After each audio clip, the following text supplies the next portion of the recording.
Kabupaten Kampar terkenal akan banyak hal, salah satunya rumah adat Melayunya.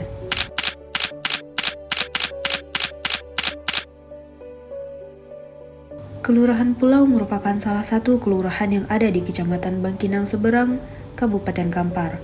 Wilayah Kelurahan Pulau dikelilingi oleh suasana alam yang asri dengan hamparan hijau perbukitan serta aliran sungai Kampar yang memberikan kehidupan bagi masyarakatnya.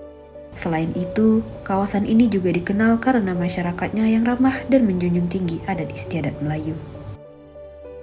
Kami, mahasiswa arsitektur Universitas Riau, melakukan survei pada salah satu rumah lontiok yang ada di Kelurahan Pulau.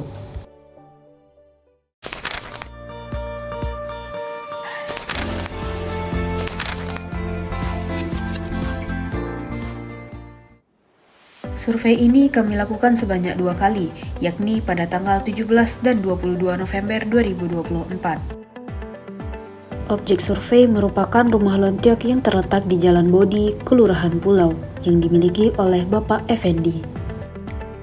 Kami memiliki 3 narasumber utama, yaitu Pak Effendi, Pak Indra, dan Pak Jamil. Rumah Melayu tradisional ini merupakan rumah tinggal yang saat ini ditempati oleh Bapak Effendi bersama istri dan keempat anaknya. Rumah ini bukan milik pribadi keluarga Bapak Effendi, melainkan warisan turun-temurun yang telah melalui 4 generasi. Anaknya yang punya rumah ya? Pak Effendi sendiri adalah generasi keempat dari silsilah kepemilikan rumah ini yang dipercaya untuk menjaga dan merawat rumah ini. Rumah ini awalnya dimiliki oleh Ibu Nurma dan Pak Amam yang merupakan generasi ketiga. Mereka hidup di masa kepemimpinan Presiden Soeharto. Sebelumnya, rumah ini telah diwariskan dari generasi pertama hingga akhirnya dipercayakan kepada Ibu Nurma. Pada akhirnya, Ibu Nurma pun mempercayakan rumah ini kepada Pak Effendi yang merupakan keponakannya. Meskipun rumah ini menjadi tempat tinggal utama keluarganya selama bertahun-tahun, pada tahun 2022, Pak Effendi dan keluarga pindah ke rumah tambahan yang terletak di bagian belakang rumah lontiok. Rumah tambahan ini yang menggunakan atap limas dibangun pada tahun 1950-an. Kedua rumah saling terhubung, memudahkan Pak Effendi untuk merawat dan mengelola keduanya secara efisien. Rumah ini merupakan tipe rumah panggung dengan tinggi 153 cm. Terdapat 5 jumlah anak tangga sebelum memasuki rumah. Tiang-tiang pada rumah ini menggunakan material kayu kulim, yang kemudian beban disalurkan ke pondasi yang merupakan jenis pondasi umpak dengan tinggi 16 cm. Proses pengawetan kayu kulim sebagai struktur pada rumah ini diawali dengan ditebangnya kayu. Kemudian kayu direndam, dikeringkan, dan diawetkan. Jika kurang kering, kayu tersebut lalu dibakar agar kayu lebih awet dan tidak mudah lapuk. Sistem konstruksi pada rumah ini mengutamakan teknik pasak tanpa paku, sebuah metode yang mencerminkan kearifan lokal dan menjaga nilai tradisional Melayu. Namun ada beberapa pengecualian dalam penerapan sistem pasak ini. Pada bagian lantai, papan-papan kayu direkatkan menggunakan paku untuk memastikan kestabilan dan mencegah pergeseran akibat aktivitas penghuni rumah. Demikian pula pada bagian atap, penggunaan paku diperlukan untuk mengamankan material seng agar terpasang erat pada rangka atap. Pak Indra menjelaskan bahwa rumah ini belum pernah mengalami renovasi besar sejak pertama kali dibangun. Semua material seperti atap dan dinding masih asli dan tetap dipertahankan. Hanya lantai papan yang diganti karena kondisinya yang sudah lapuk. Tata ruang rumah lontiok ini pun juga masih mempertahankan ciri khas aslinya, yaitu hanya terdapat satu sekat di tengah bangunan. Berikut merupakan denah rumah lontiok Pak Effendi. Rumah ini dihiasi ornamen ukiran bernuansa flora dan fauna khas Melayu.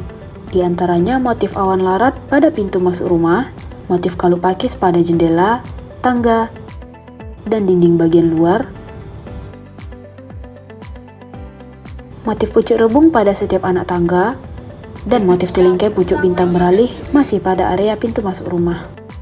Hal paling unik dari rumah lontiok ini adalah penggunaan balok kayu yang dibuat dengan satu pohon tanpa menggunakan sambungan, melengkung sepanjang 11,5 meter pada area pintu masuk. Berikut kami tampilkan cuplikan animasi hasil renderan dari 3D rumah lontiok Pak Effendi.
Jadi demikianlah ulasan kami tentang Rumah Lontek Pak Effendi, salah satu warisan budaya yang penuh nilai sejarah dan arsitektur unik khas Melayu. Semoga video ini memberikan wawasan dan inspirasi tentang pentingnya melestarikan kearifan lokal. Terima kasih telah menyaksikan. Sampai jumpa di eksplorasi berikutnya.